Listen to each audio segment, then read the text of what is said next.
Hello dear students, this is your Prashant sir. ಇವತ್ತು model question paper 3 ಒಳಗೆ current electricity ಇಂದ ಯಾವ numerical problems ಹೇಳಿದಾರಲ್ಲ ಪ್ರತಿಯೊಂದನ್ನು ಸಾಲ್ವ್ ಮಾಡಿ ಕೊಡ್ತೀನಿ. ಒಂದು ಸ್ವಲ್ಪ ಲಕ್ಷ ಕೊಟ್ಟು ಕೇಳಿರ್ತಿ. The first problem, then terminal potential difference of the cell connected to an external resistance of 4 ohm is 2.4 volt. When the same cell is connected to an external resistance of 9 ohm, the new terminal potential difference becomes 2.7 volt. Find the EMF internal resistance of the cell. ಅಪಿ first ಗೆ terminal potential difference ಎಷ್ಟಿತ್ತು? 2.4 volt, ಅವಾಗ external resistance 4 ohm. Next ಎಷ್ಟಾಯ್ತು? 2.7 volt, ಅವಾಗ external resistance ಎಷ್ಟಿದೆ? 4 ohm. ಹಂಗಾರೆ EMF of the cell, internal resistance of the cell ನ ಎರಡೂ ಕ್ಯಾಲ್ಕುಲೇಟ್ ಮಾಡಂದ್ರಿ. Will use the terminal potential difference formula P is equal to RE divided by R plus R. In case 1, P1 is equal to R1E divided by R1 plus R. P1 ಅಂದ್ರೆ 2.4 ಅದ ರೀ.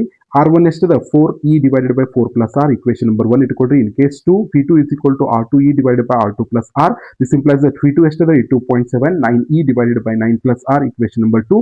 Equation number 2 ಮದ್ನ equation number 1 ದಿಂದ divide ಮಾಡ್ರಿ. 2.7 divided by 2.4. ಇದನ್ನ solve ಮಾಡ್ರಿ. EMF cancel ಆಯ್ತು. R solve ಮಾಡ್ರಿ. R is equal to ಎಷ್ಟು ಬಂತಪ್ಪಿ? 1 ಓಮ್ ಬಂತು.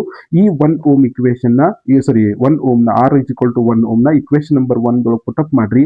ಅಗೇನ್ ಇಕ್ವೇಶನ್ ನ ಸಾಲ್ವ್ ಮಾಡ್ರಿ. You will get EMF is equal to 3 volt. Internal resistance 1 ohm ಬಂತು. EMF ಎಷ್ಟು ಬಂತಪ್ಪಿ? 3 ವೋಲ್ಟ್ ಬಂತು. ಈ ತರ ಈ ಪ್ರಾಬ್ಲಮ್ ನ ಸಾಲ್ವ್ ಮಾಡಬೇಕು. ಇನ್ ಕ್ವಶನ್ ನಂಬರ್ 2 ದಿಂದ ಮಾಡೆಲ್ ಕ್ವಶನ್ ನಂಬರ್ 2 ದಿಂದ question number 2, a copper wire of length 50 centimeter and diameter 1 millimeter carries a current of 3 ampere. The number density of the free electrons in copper is 8.5 into 10 raised to 28 per meter cube. Calculate the current density, drift velocity and the time taken by the electron to drift from one end of the wire to another end ಅಂತ ಕೇಳಿದಾರೆ. given E is equal to 1.6 into 10 raised to minus 19 coulomb ಅಂತ ಕೊಟ್ಟಿದ್ರು. ಎಲ್ಲ given ಡೇಟಾನು ಬರ್ಕೊಡ್ರಿ. SI ಯೂನಿಟ್ದೊಳಗೆ ಎಲ್ಲವನ್ನು ಇಟ್ಕೊಳ್ರಿ. ಕರೆಕ್ಟಾ?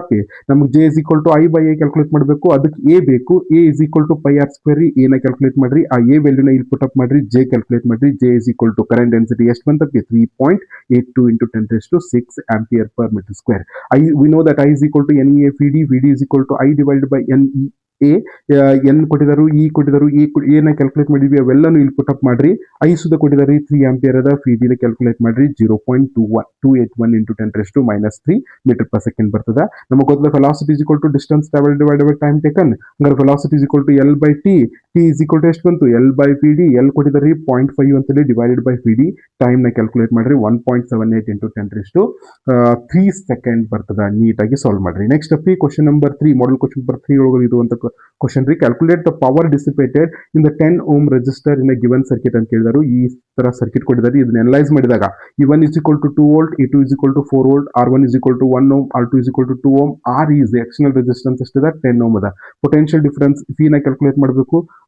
Power dissipated in R, P ನ calculate ಮಾಡಬೇಕು. ನಮಗೆ ಗೊತ್ತದ ಎರಡೂ ಸೆಲ್ಸ್ ಪ್ಯಾರಲಲ್ ಕನೆಕ್ಟ್ ಇರೋದ್ರಿಂದ equivalent resistance RP is equal to R1 R2 divided by R1 plus R2 ಎಷ್ಟು ಬಂತಪ್ಪಿ? 0.667 ಓಮ್ ಬಂತು. ಇನ್ equivalent EMF P is equal to E1 R2 plus E2 R1 divided by R1 plus R2. ಇದನ್ನ solve ಮಾಡಿದಾಗ 2.666 volt ಬರ್ತದ. ನೀಟಾಗಿ ಇಟ್ಕೊಳ್ರಿ. ನಾವು the current through 10 ohm resistance I is equal to EP by R plus RP. ಇದನ್ನ solve ಮಾಡ್ರಿ. I is equal to ಎಷ್ಟು ಬಂತು? 0.27 ಆಂಪಿಯರ್ ಬರ್ತದ. Potential difference across 10 ohm is P is equal to I into R. 0.25 into 10 ಮಾಡ್ರಿ. 2.5 volt ಬರ್ತದ. ನಾವು power dissipated in R, P is equal to ಎಷ್ಟು ಬಂತು? P square by R. 2.5 into 2.5 divided by 10 ಮಾಡ್ರಿ. Answer is 0.625 watt ಬರ್ತದ. ಈ ತರ 3 model question ದಿಂದ ಕ್ವಶನ್ಸ್ ನ ಸಾಲ್ವ್ ಮಾಡಿದಿನಪ್ಪಿ. Thank you.